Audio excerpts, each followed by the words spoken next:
So it's no surprise that Konami went through kind of a restructure at the beginning of this year, especially when it comes to the game development side of stuff, though I don't know if that means they're somehow decent as a company anymore, though that's very unlikely.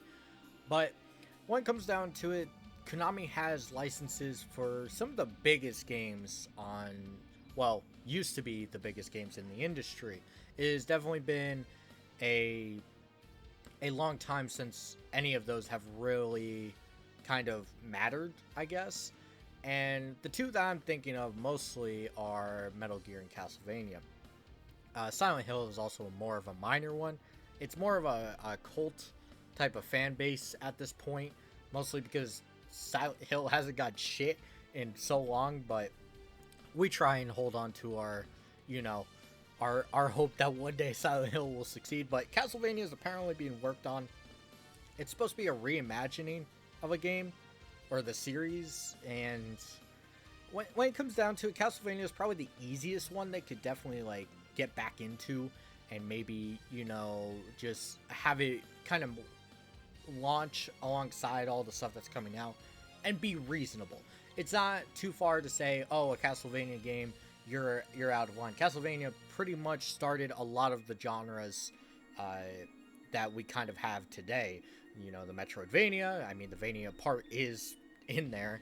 And then even just a lot of how post-game is handled. How the castle is flipped in Symphony of the Night. The RPG mechanics in those action-adventure games. It started in Symphony of the Night. Of course, other games did it, but it was popularized and then continued afterwards into, Circle of the Moon and so on and so forth, to the point where games started, taking it and using it a lot more. And while Castlevania is definitely not the originator of any of those aspects, it's definitely the more popular one.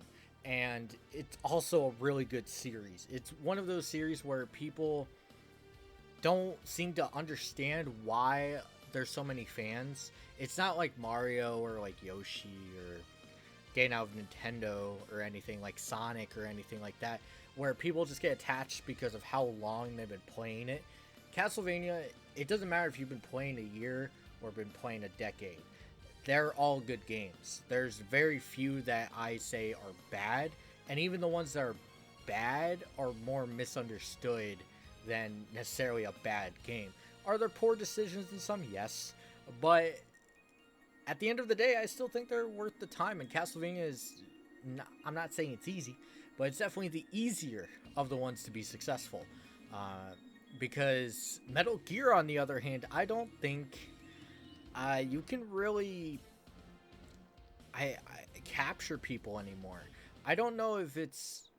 apparently, it's supposed to center around fan favorite Metal Gear Solid 3, which, if you don't know, is Snake Eater.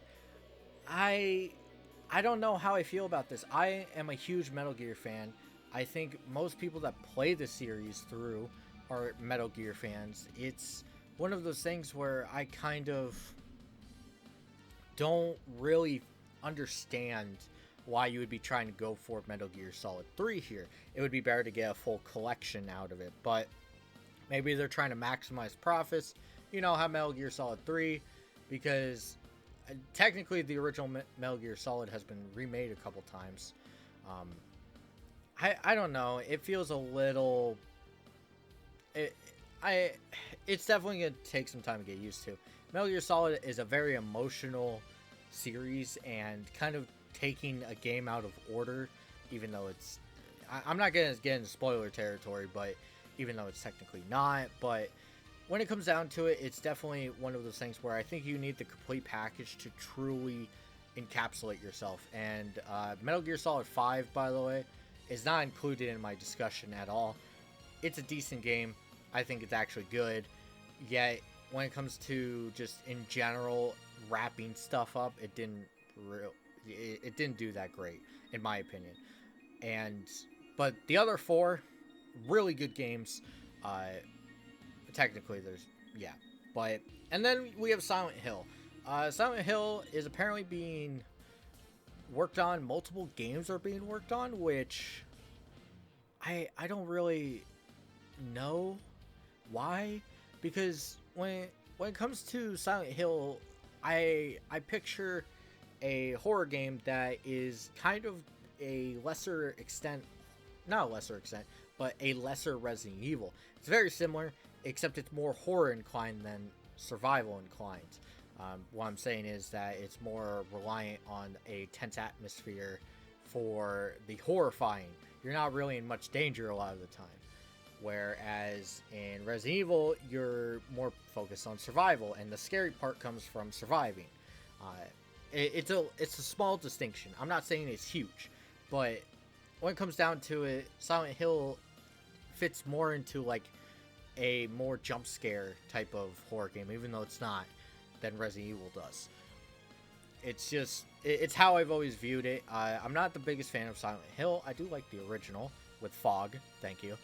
But it's just weird.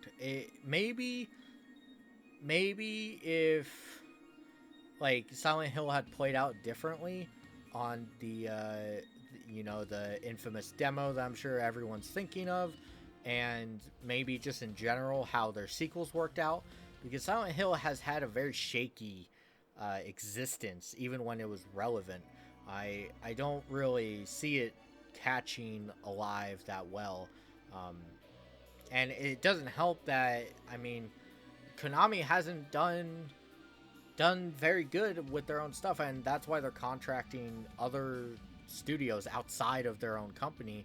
Because look at Metal Gear Survive, and it's funny because that game came out forever ago, at least in my opinion. It's been so long since it came out. And Contra Rogue Corps, those two games are abysmal. Metal Gear Survive's worse. Contra Rogue Corps is just boring. And, like, I just don't really understand what they're trying to go for here. I feel like they need to maybe focus more on Castlevania. I think that one's easier to get across to more, kind of general audiences. I think Metal Gear, if you do it right, would definitely succeed really well. Metal Gear, it's not that you need an extra like step to get into the fandom or anything like that. It's just, of a series, it's really hard to kind of get your focus into it. It's definitely one of those games where you're going to want to pick up and you're going to want to play through it. And it doesn't matter which entry, too. It's one of those things where it's hard to explain unless you've gone through it. And Metal Gear is so unique in that aspect. It's so unique. And that's why I'm thinking like Castlevania is more easier to kind of get to general audiences. And I don't think Silent Hill, unless it's very generic horror they're going to go for with Silent Hill paint job, I don't really see how they're going to succeed in getting either of those, series to be relevant again. Because while Metal Gear has kind of held on as being super relevant just because of its cult following, and it's not even a cult, it's massive, just religious following at this point, it's definitely one of those things where I think it's harder than Castlevania. So we'll see what happens with Konami. They've definitely been reaching out a lot more, mostly because they suck at making video games now. It's not as easy as it was to get those millions upon millions of copies sold. I mean, you can even look at Resident Evil. They saw that firsthand with Resident Evil 6 and even a bit with 7. It's definitely a lot harder out there, and I do wish for Castlevania to come back. Of the 3 series, if I were to pick one, I'm picking Castlevania. Metal Gear Solid, I kind of feel like I've closed the door on how I felt about the series, so I'm always willing to reopen that door just because of how much I love it. But Castlevania, I feel like it's easier to make great stuff out of that series. It's easier to also get people into it, which I think is the key factor to selling games nowadays, is not just get the longtime fan, not just get the meme potential, but get those people that will just talk to other people again and again and again. Yo, Castlevania was sick. Castlevania was sick. Again. And that's all it will take to sell Castlevania. That's kind of how I'm feeling on Konami. It's a little weird timing-wise that they're going into. I understand, like, last year wasn't great for a lot of it, but we'll see how their external publishing program works. I'm kind of interested, actually. So, yeah, that's about it on this one.